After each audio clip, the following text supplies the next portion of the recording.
Assalamu alaikum. Hello friends, how are you? Welcome back to our new video. In this video, I am going to show you how to spell table in Word across pages. Let's get started. Firstly, we have to open a Word document with a table. Now we spell the table across the pages.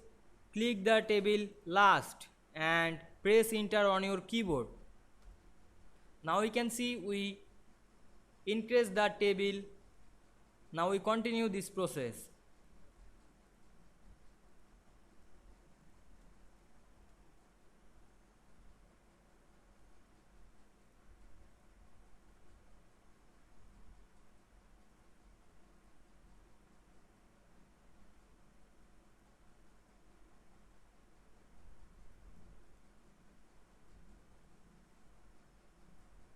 Now we can see we spelled the table in Word across pages very easily. I hope you enjoyed the video. Please like, comment, share and subscribe my YouTube channel.